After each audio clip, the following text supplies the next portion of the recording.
Robert Chilongola. Karibu sana ndugu Robert Chilongola. Asante sana. Karibu sana, hapa ni Domeko TV.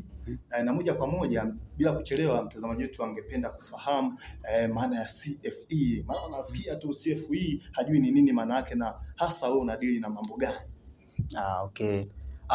Ningependa kueleza kwanza kirefu cha CFE. CFE ni kirefu cha Certified Financial Educator. Maana yake ni kwa maana kiuhalisia ni mkufunzi wa masuala ya fedha ambao tumeweza kudhibitiwa na BOT. BOT. Yes. Bank of Tanzania. Mtazamaji, benki kuu ya Tanzania hiyo, ndio. Na moja kwa moja ningependa tuanze katika mada yetu inayosema kwamba mambo ya kufahamu kabla ya kupata fedha, si ndio? Nadhani utakuwa umejiandaa vizuri na unayo madini ya kutosha kuhusiana na mada yetu ambayo tuko nayo humu ndani. Sasa moja kwa moja ningependa mtazamaji angependa kufahamu maana halisi ya fedha na thamani yake.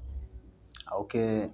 Unajua, unapozungumzia swala la fedha, kwanza lazima ujue kwanza maana halisi ya kabla hujazungumzia fedha. Sasa watu wengi